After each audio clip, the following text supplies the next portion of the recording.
bonjour et merci d'avoir accepté notre invitation. Merci, bonjour également à vous. Merci de m'avoir invité.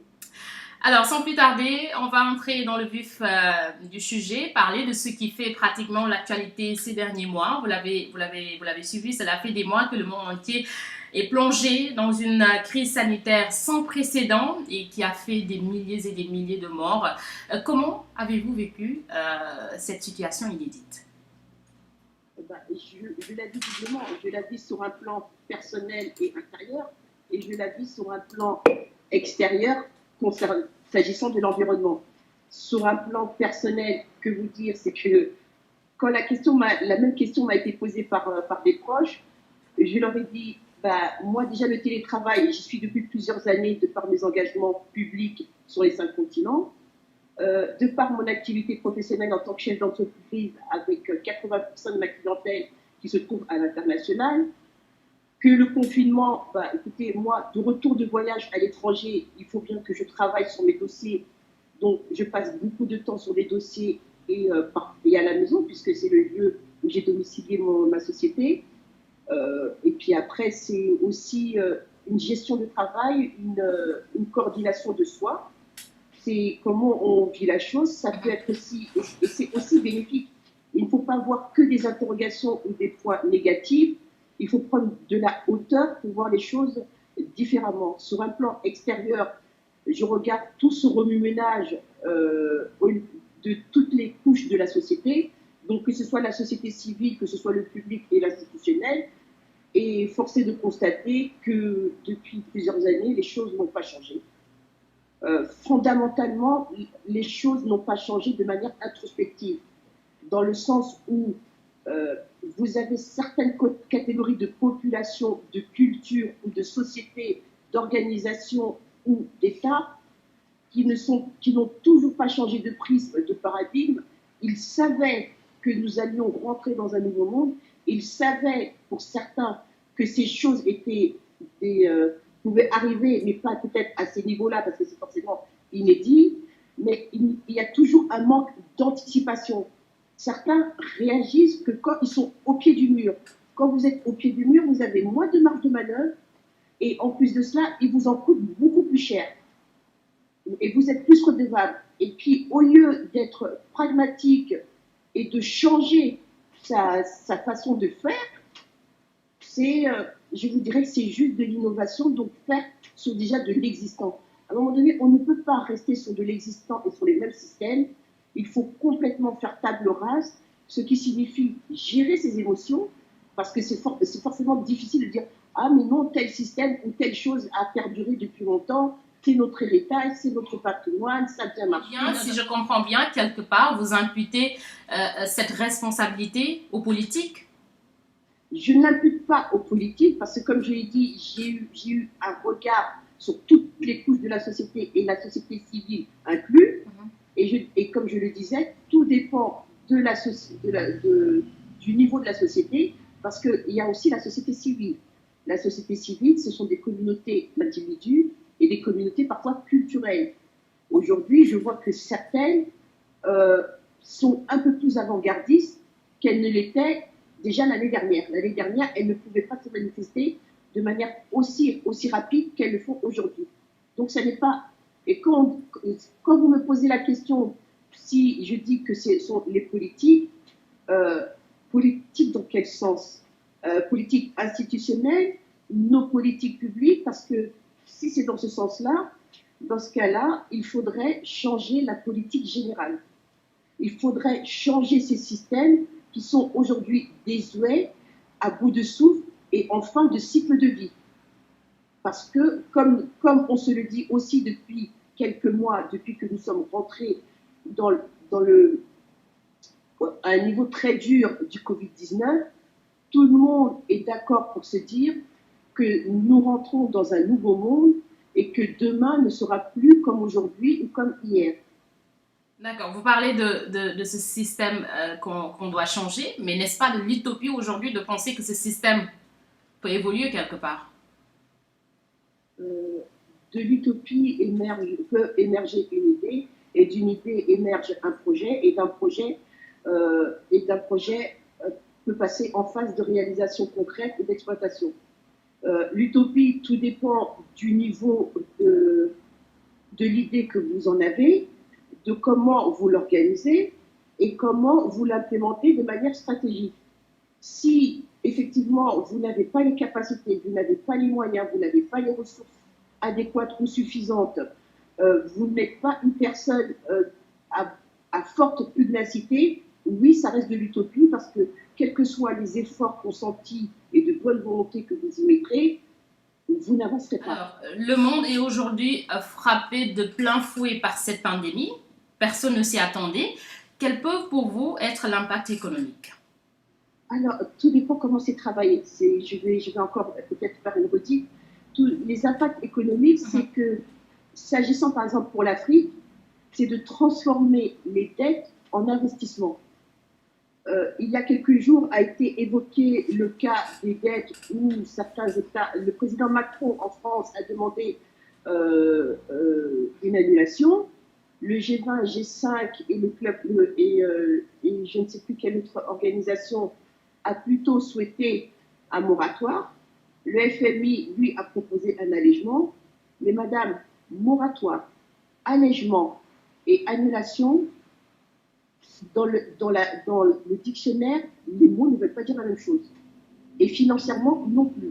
Et vous mettez ça à un comptable, il aura du mal à écrire sa ligne analytique pour faire rapprocher ces chiffres. Parce que quand vous dites annulation, c'est qu'on efface tout, on efface l'ardoise. Quand vous dites moratoire, ça veut dire c'est la même chose que suspension. Et ben, aujourd'hui, on te laisse souffler, et puis et puis à l'échéance, tout reprend. Ça veut dire que les dettes que vous avez contractées aujourd'hui ou chez d'autres continuent à courir et les taux d'intérêt pareil. Donc vous êtes encore plus asphyxié. Et quand on vous dit allègement, ça veut dire qu'on étale la dette. Et quelle est pour vous la bonne formule? Je ne vais pas vous dire quelle est la bonne formule parce que tout dépend aussi de l'endroit où l'on se place. Parce que, par exemple, quand vous me posez la question quelle est pour moi la bonne formule, je vous dirais que les États africains n'ont pas aujourd'hui fait un consensus, eu égard des articles de presse qui sont sortis dans des presses spécialisées financières, où aujourd'hui, par exemple, le président Macky Sall du Sénégal n'est pas d'accord avec le président Talon, parce que le président Macky Sall demande une annulation, et le côté béninois dit non, on veut plutôt un allègement, ou en tout cas, on veut payer notre dette, mais de manière différenciée. Alors, je ne peux pas vous dire aujourd'hui quelle est la bonne formule, parce que pour parler de choses, il faut avoir les éléments, il faut faire une analyse. Et je ne suis pas aujourd'hui en responsabilité dans un gouvernement ou à l'Union africaine pour pouvoir me prononcer. J'ai moi mon idée, j'ai mes éléments, mais ils sont personnels. Finalement, est-ce que cette crise n'a pas été aussi quelque part révélateur des failles du capitalisme? Comme dit précédemment, nous arrivons à la fin d'un cycle. La vie est un cycle. Ça tourne et après, ça revient à zéro.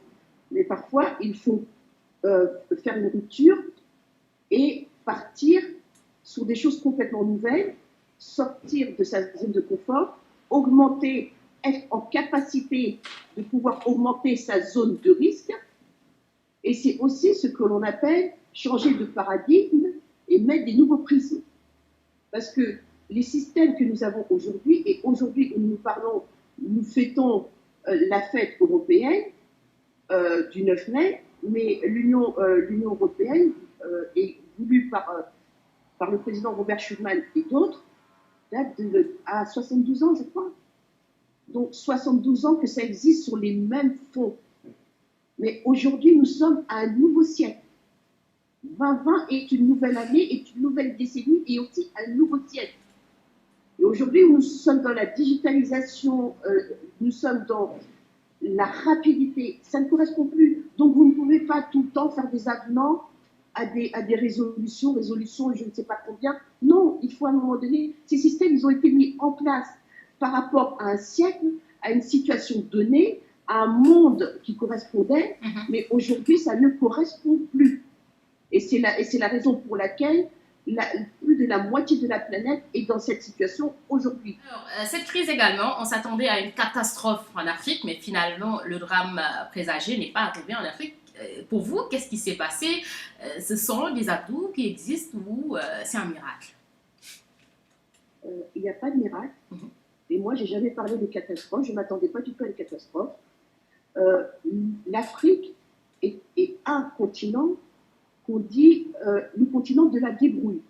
C'est ce qu'on dit dans notre langage communautaire. Mais si on est au niveau de l'Europe, par exemple, ou de l'Occident, on dit la résilience. Mais à partir de rien, ils font quelque chose. Sans la technologie, sans avoir été formés, sans être des hauts cadres, ils parviennent à des choses surprenantes. Il y a des choses qui sont utiles et qui sont au même niveau de service en tant que prestation et de résultat final attendu que ce qui se fait ici en Europe. Excusez-moi, mais qui s'attendait à une catastrophe en Afrique?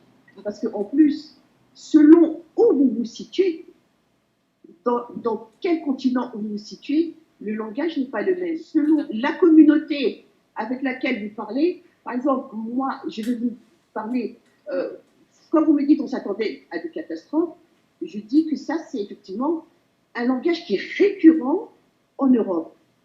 À chaque fois qu'il y a une petite poussière, on dit toujours « Ah, ben c'est l'Afrique ne va pas bien, l'Afrique ne sait pas faire, c'est le talon d'Achille, elle n'a jamais compris, elle est toujours en retard. » Ah oui, mais est-ce que aussi c'est pas parce que l'Afrique n'a pas de système sanitaire assez solide, n'a pas assez de ressources financières aussi? L'Afrique n'a sans doute pas de système. Madame, chaque continent a sa spécificité. Chaque continent est unique. Le Covid-19, en Europe, je parle de la relation entre l'Europe, l'Afrique et là j'intègre l'Asie, qui en Europe est venu beaucoup aider et soutenir les Européens. En Asie, ce sont les Chinois. Et leur pharmacopée est une association médicamenteuse avec la MTC, la médecine traditionnelle chinoise. Et même l'État et toutes les autorités chinoises, les délégations étrangères, où qu'elles soient installées dans le monde, l'a dit. En Afrique, nous n'avons peut-être pas une pharmacopée, des pharmacies, des médicaments et des moyens sanitaires comme certains le voudraient, mais nous avons la MTA, la médecine traditionnelle africaine, que certains mettent au rang de l'indigénat, en disant c'est des trucs traditionnels, c'est des trucs de village. Oui, mais ces choses de village, madame, je suis désolée, c'est à partir des propriétés de ces plantes que l'on fabrique des médicaments. Exactement. Parce que la chimie n'existe pas toute seule, hein. Les molécules et tout, les propriétés viennent bien d'un produit, de quelque chose. Et c'est bien de ces plantes-là. Et justement, vous parlez de plantes, je vais glisser un peu pour parler aussi de l'artémisia, ce remède malgache qui a fait parler de lui. L'artémisia n'est pas un remède malgache. Mais c'est les malgaches qui l'ont exploité. Il existe principalement en Asie et aussi en Afrique. L'artémisia, la manière dont il est aujourd'hui polémiqué dans le Nord, vous allez dans le Sud, on ne vous comprendrait pas. Parce que c'est utilisé depuis la nuit des temps. Quel est le remède contre le paludisme? Avez-vous été interrogé l'Institut Pasteur et de savoir quelles sont les différentes molécules du génome avec lesquelles ils ont conçu les médicaments ou les vaccins, les antidotes contre le paludisme? Vous connaissez? Moi, je ne les connais pas. Et contre le paludisme, à part l'artémisia, il y a forcément d'autres plantes ou d'autres médicaments dont nous n'avons pas connaissance parce que nous ne sommes pas dans le domaine scientifique médical. Mais après, charge aujourd'hui, et l'OMS s'est prononcé là-dessus, de faire les tests pour valider. Parce que ça se passe aussi ainsi. Donc vous comprenez les réserves qui ont été émises par l'OMS? Je comprends parce que c'est l'origine de cette organisation qui est née, qui a été créée depuis 1948. Elle est là pour faire des études. Elle ne crée pas les médicaments, elle ne crée pas les formules. On lui envoie les médicaments et vous avez des gens qui sont des laborantins, des scientifiques qui sont là pour étudier et dire qu'effectivement, si cette formulation est propice pour être mise sur le marché. Parce que si dans le cas contraire, ça a des effets néfastes, dévastateurs et parfois mortifères, on va s'en prendre à qui? On va s'en prendre à qui? On va s'en prendre peut-être à l'État malgache, parce que c'est aujourd'hui lui qui fait la promotion de son Covid organique, mais on va aussi s'en prendre à l'OMS en disant, vous êtes une organisation mondiale pour la santé, pourquoi n'avez-vous pas bougé, n'avez-vous rien fait? Donc, quelque part, les Malgaches sont prisonniers d'accords qui ont été signés, de conventions. Je ne serai pas affirmative sur la question que vous me posez, mais je dirais que par l'origine du fait que les médicaments ont tiré leurs propriétés de certaines plantes, de la biodiversité, dont surtout sur le continent Afrique, j'estime, à mon sens et à mon nom personnel, qu'on ne connaît même pas 10% de la biodiversité en Afrique, parce que si vous prenez rien que seulement la forêt des Grands Lacs, si vous prenez la forêt des Grands Lacs, et si vous allez du côté de l'Amazonie, parce qu'une partie de l'Amazonie, c'est des racines indigènes et donc aussi un mélange africain, vous ne pouvez pas recenser toutes les plantes, tout cela. Et donc, les médicaments que nous avons aujourd'hui, on ne peut pas créer des molécules, que du chimique, que sur du chimique. Parce que nous sommes aussi à une ère de changement climatique où nos corps, nos déficiences immunitaires ne répondent plus à certains protocoles de médicaments. Et nous le savons. Parce que vous avez aujourd'hui des médicaments qui existent depuis extrêmement longtemps et qui, d'un patient à un autre, vous avez le génome, donc le squelette du médicament qui peut évoluer. Et c'est pour ça que l'on dit même, ah, mais par exemple pour le Covid-19, il y a certains patients qui ont développé une autre forme du Covid qui était complètement méconnue. Donc, si je comprends bien, vous encouragez bien sûr des solutions locales, mais tout en respectant aussi les règles. Mais tout à fait, nous sommes dans une mondialisation. Le monde a toujours fonctionné par des accords de coopération, par des partenariats bilatéraux, multilatéraux. Aujourd'hui, nous sommes dans un monde que l'on appelle capitaliste, mais que à l'origine, c'était sur le troc, des échanges de biens et de services, où il n'y avait pas de frontières jusqu'à la colonisation. Donc les gens allaient et venaient, les zones étaient délimitées par des communautés, mais elles n'étaient pas délimitées au niveau frontalier, au niveau comme ça l'est à notre époque et depuis le 19e siècle. Donc oui, mais parce que de toute manière, à un moment donné, il faut bien s'émanciper, il faut bien arriver à l'autonomie. Je ne veux pas dire que nous sommes indépendants parce que nous sommes interdépendants. Nous sommes interdépendants, mais nous devons aussi être intradépendants au niveau du continent. Et c'est exactement ce qui est en train de se produire aujourd'hui au niveau des pays africains qui sont en train de dire, bon, ben, je privilégie d'aller demander à tel pays où il en est, comment il fait, et on essaye de s'entraider comme cela. Mais les autres continents font la même chose, madame. Ouais. Les Amériques font la même chose. L'Europe fait la même chose. Et c'est comme ça qu'ils ont fait leur communauté.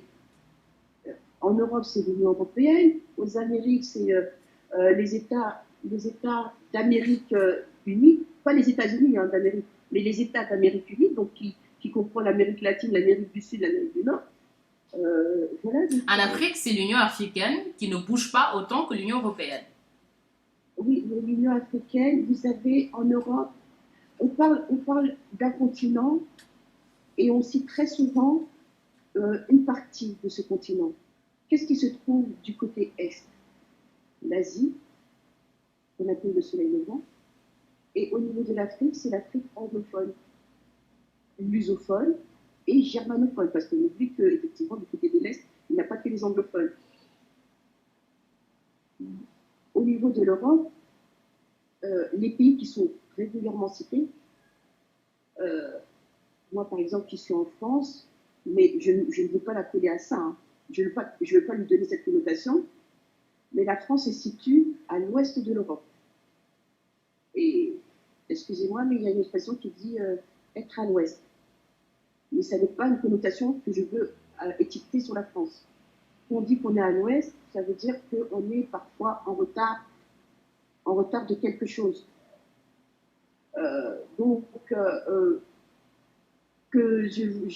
D'encourager, oui, d'être autonome, oui, et de toute manière, nous n'avons pas le choix, puisque l'Afrique est un continent émergent, puisque l'Afrique sera le continent qui aura une poussée démographique la plus importante, puisque l'Afrique est le continent qui aura le plus de locuteurs francophones, et la francophonie, aujourd'hui, c'est 87 États et gouvernements membres.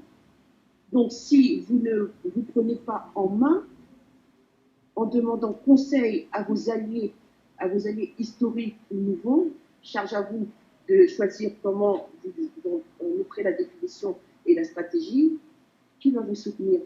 Et on est mieux servi que par soi-même.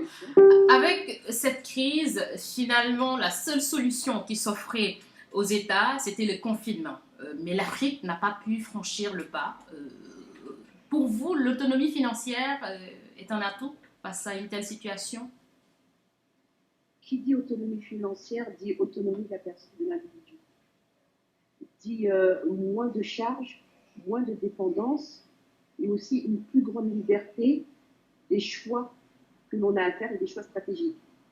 Parce que quand vous empruntez et quand vous demandez, vous êtes redevable. Alors, je ne vais pas parler de l'État, je vais parler d'un individu, prendre l'exemple sur un individu de la société. Si vous demandez de l'aide, mais que vous-même, vous n'avez pas fait l'effort d'aller chercher des idées, des solutions, d'avoir eu le courage de parler en public et d'avoir démontré l'idée que vous aviez ou le projet que vous aviez. Donc, vous allez demander, vous êtes sûr que la personne sera toujours disponible pour vous à tout moment, que les conditions de sa disponibilité de vous prêter, de vous guider seront toujours les mêmes, de vous mentorer ou d'être votre allié. Vous êtes sûr? Non, parce que les environnements changent. Votre environnement est en pleine mutation. La planète Terre tourne autour des planètes. Ça n'est jamais le même jour. On n'est jamais dans la même année. Donc aujourd'hui, une personne qui est votre allié, demain a des incongruités qui peuvent vous impacter ou elle est obligée de changer de stratégie ou de direction. Et vous faites comment si vous l'avez trop sollicité? Oh, et vous, quelle est votre plus-value? Quel est votre apport là-dedans? Et qu'est-ce que vous montrez comme modèle et qu'est-ce que vous laissez comme empreinte? Alors, les États-Unis, le Royaume-Uni, la France peut-être de manière très nuancée accuse la Chine d'avoir propagé le virus et lui demande même de rendre des comptes. Comment vous voyez l'après-Covid-19? Le premier État qui est le plus accusateur, ce sont les États-Unis. Ça, ce sont des questions politiques extrêmement sensibles sur lesquelles je ne vais pas me prononcer. Oui, vous êtes une femme active dans plusieurs domaines, chef d'entreprise, femme politique, spécialiste de la francophonie. Quel est pour vous l'intérêt de toutes ces actions et comment vous arrivez à combiner tout ça? Quand j'ai lu le parcours, j'étais vraiment bluffée. Je suis une boulimique de la vie. Je suis une petite fille de paysan parce que mon grand-père venait d'un village, dans un village du Cameroun. Mes deux parents sont originaires du Cameroun, qu'on appelle l'Afrique en miniature. parce que pourquoi on appelle le Cameroun Afrique en miniature, parce que c'est le seul des 54 pays de ce continent qui a tout sur son territoire. Je suis une fille du terrain, j'aime la vie, je la croque à pleines dents, et tout est une question d'organisation, et il en faut, parce que pour gérer quotidiennement 5 continents, il en faut. C'est que je suis très structurée dans ma tête, je sais ce que j'ai à faire. Ce qu'il y a, c'est que je dors peu, je dors très très peu, mais c'est mon métabolisme qui est comme ça depuis plusieurs années. Et j'ai compris que j'étais précurseur dans beaucoup de domaines. Ensuite, je suis une personne qui est sollicitée et je ne sais pas dire non quand il faut pouvoir aider. Aujourd'hui, quel regard vous portez sur la diaspora africaine? La diaspora africaine, elle avance, mais en tant qu'être humain, en tant qu'individu, et pas seulement spécifiquement en tant qu'Africain. Quand on veut quelque chose, on veut que ça aille assez rapidement, si ce n'est pas pour vous, immédiatement. D'accord. Et la notion du temps n'est pas la même selon certains. Mais comme l'Afrique est un continent, je crois que c'est le premier continent qui déborde d'adages, de proverbes et autres d'expressions, on dit toujours que la précipitation est mauvaise conseillère. Et même souvent, quand on parle de gastronomie, quand une maman prépare un plat, quand c'est un plat en sauce, on dit toujours que quand ça dort, le lendemain, c'est meilleur. Ça, c'est la camerounaise. Voilà. Donc, on veut dire que oui. Il ne faut pas faire tout immédiatement. Souvent, à mon désarroi, je constate que quand il y a un fait négatif qui se produit, il y a toute une effusion d'émotions. L'Afrique a ça en elle, où elle est très émotionnelle, très subjective. La subjectivité doit être quelque chose qui est intérieur et qui doit rester dans votre foyer, dans votre maison. Mais dès l'instant où vous passez la porte de chez vous, vous rentrez dans l'espace public. Et dans l'espace public, c'est de l'objectivité. Donc, vous devez apprendre à gérer vos émotions et à ne pas aller par précipitation et surtout aller avec beaucoup de sang-froid. Alors, le confinement chez Myriel Mouelé, ça donne quoi exactement? Le confinement chez moi, c'est que, étant donné que c'est quelque chose qui nous a été un peu plus qu'imposé, voilà. Donc, ça m'a permis de me régénérer, parce que vivre un rythme aussi intense, c'est parfois chronophage et ça vous absorbe énormément d'énergie. Mais comme les gens me disent, et comme moi-même aussi, je n'ai jamais su leur répondre, quand ils me disent comment tu fais, j'ai dit je ne sais pas, parce que parfois, je ne tiens qu'à un fil de soie. Parfois, je tiens vraiment à un fil de soie et j'y vais toujours. Et mes enfants m'ont dit, mais c'est pas normal, parce que même quand tu dors, tu réfléchis. C'est toujours, mais bon, il y a des termes en psychologie sur les phénomènes comme moi. Donc, le confinement, c'est travailler tous les jours, parce que moi, j'adore travailler et je dis gloire au travail. Et ça vous a permis aussi de profiter de vos enfants, vu que vous voyagez beaucoup. Oui, oh là là, ils sont aux anges. Sauf que ils me prennent pour une personne qui est un peu plus âgée que mon ex-époux. J'ai un garçon c'est normal. Qui a la vingtaine, et que comme il est plus grand que moi, parce que je fais à peine 1m60, oui. Et lui il fait 1m67, donc il prend souvent sa mère pour sa table de chevet, et il dit « Oh, mais ta tête, elle m'arrive à mon menton ». Donc ils sont en train de me taquiner, mais effectivement ils sont très contents d'avoir leur mère physiquement avec eux, en présentiel, et parce qu'ils me retrouvent toujours au même endroit. J'imagine qu'il y a beaucoup de projets qui vous attendent après.